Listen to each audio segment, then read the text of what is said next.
Pete Alonso is a player that many feel, if he stays with the New York Mets, is going to destroy a lot of New York Mets records.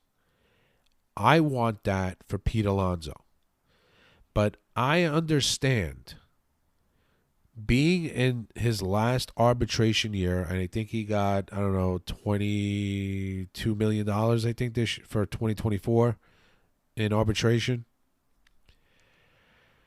He went out and fired his agent and hired Scott Boras. Now, if you guys don't know the history behind Scott Boras, he is an agent that if his client is in his final year of his contract or in his last year of arbitration,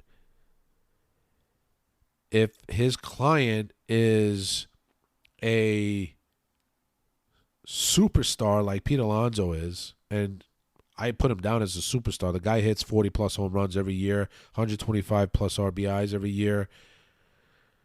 The dude is a star. But after he hired Scott Boras, everybody was like, oh, shit, here we go. He's going to leave the New York Mets. That's not quite the case. Steve Cohen wants Pete Alonso to be in a New York Mets uniform beyond 2024.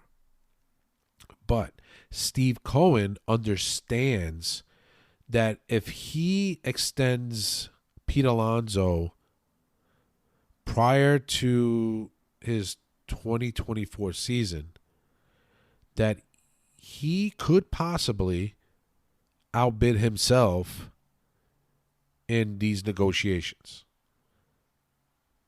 And Pete Alonso and Scott Boras feel that if Pete Alonso plays out 2024, his last year of arbitration, and hits the free agent market, there'll be 30-plus teams who can bid for his services.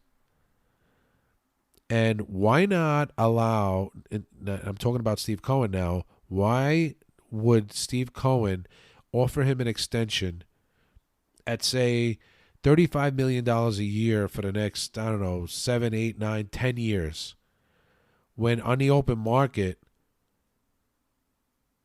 the value could be, I'm being hypothetical right now, 25 to 30 million instead of 35 million.